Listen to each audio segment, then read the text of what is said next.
have trouble asking for help, avoiding confrontations, avoiding comparisons, setting healthy boundaries, and learning to actually use the word no, then you may have an issue with self-love.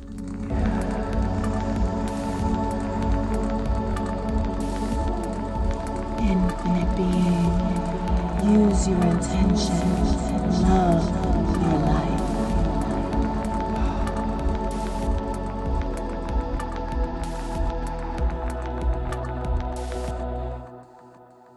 What's good? What's good? My beautiful infinite beings. Welcome back to my channel, and if you're new, welcome.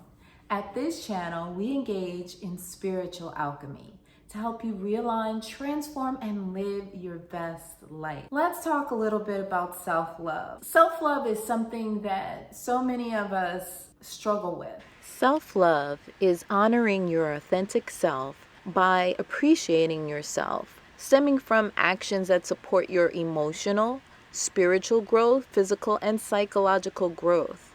Loving yourself means holding yourself in a high regard, in spite of your limitations, putting your needs first, and not settling for anything less than you deserve. Yet, sometimes we may struggle with loving ourselves.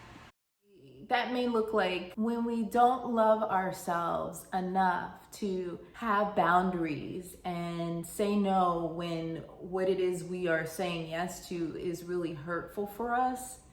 It breaks us down on so many levels, spiritually, emotionally, even physically. We may find that we cling to negative feelings like shame and guilt and anger. And then the lack of self-love can present itself in behaviors such as gambling, alcohol overuse, or maybe over shopping, behaviors that don't keep us aligned to our best self. When we love ourselves enough, we know to take care of ourselves first.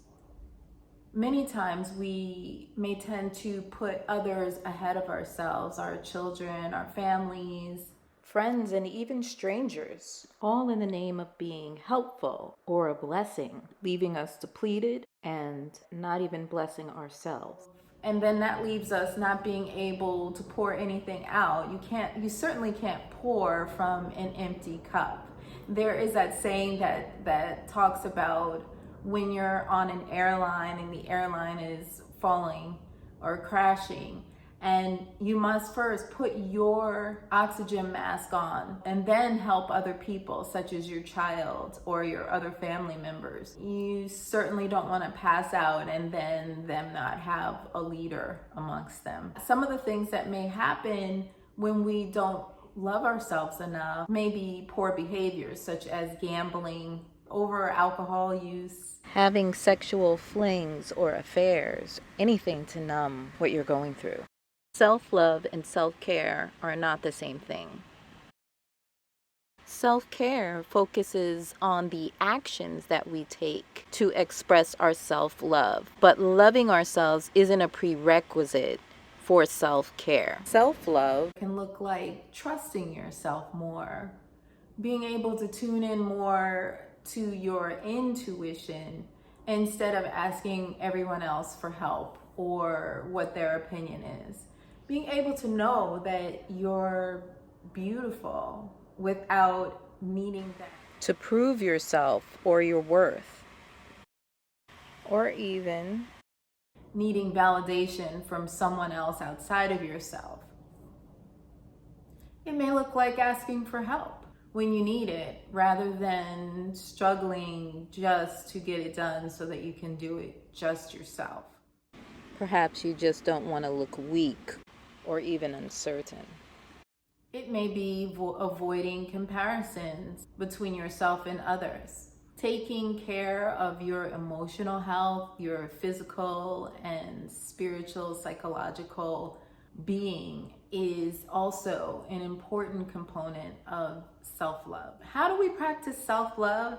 We can practice self-love through honoring ourselves, honoring our boundaries, knowing that no really means no, to protect our own health, not yes to either impress or to avoid others not liking us or being unhappy with us. Practicing mindfulness. As you know, on this channel, I'm a big proponent of meditation.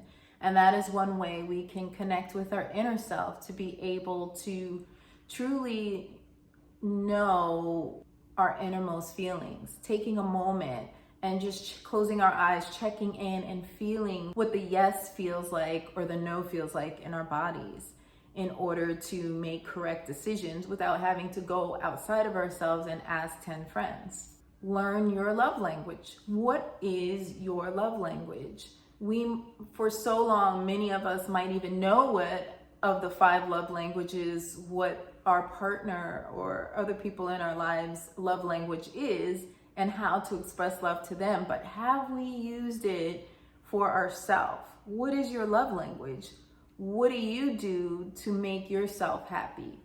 I learned a technique that involves having a box and you put different things that are closely related to your love language in that box. Maybe your love language is gifts and you want to be able to give yourself gifts.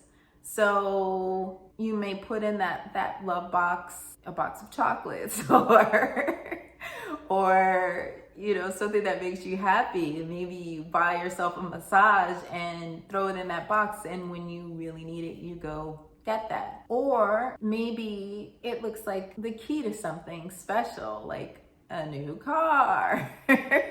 Seriously, when you're looking to love yourself, think about what that entails, what you would love for someone else to do for you.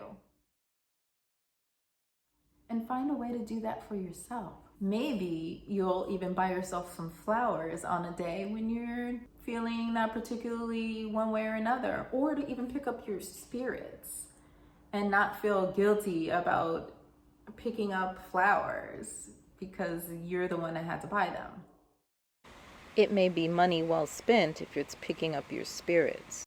Or maybe it's in the moment having compassion for yourself. So you made a mistake. Don't dwell in it. Don't sit in the muck of that particular mistake.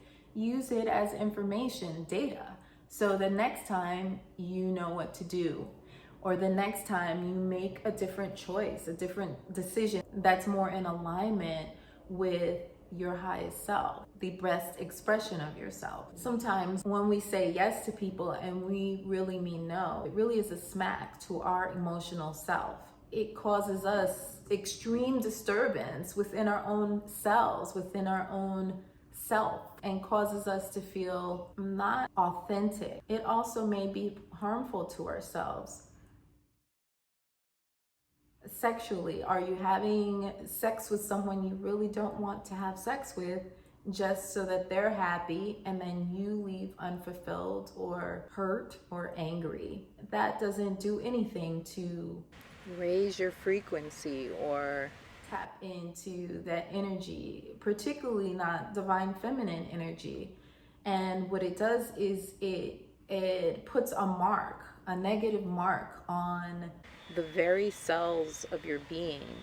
In fact, it sucks the life force from you, creating incongruent communications where you have feelings that aren't aligned with your actions, drains your body, and causes you to get stuck energetically. It can also cause sickness and distress and dis-ease, not to mention draining the connection, your intuition, on your wisdom, on your divine feminine energy, and it pulls it down so that you're not able to create as easily or as well.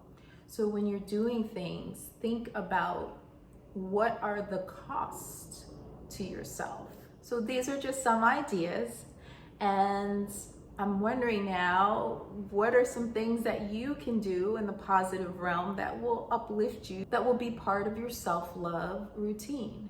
Remember, self-love is not just in a moment or a thing you check off a list. It's not a goal, it's a lifelong journey. It may even change according to your needs, according to the time in your life, according to your ideas and what's important to you.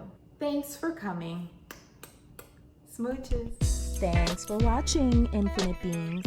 Please remember to like, share, and subscribe to the channel. And until next time, smooches.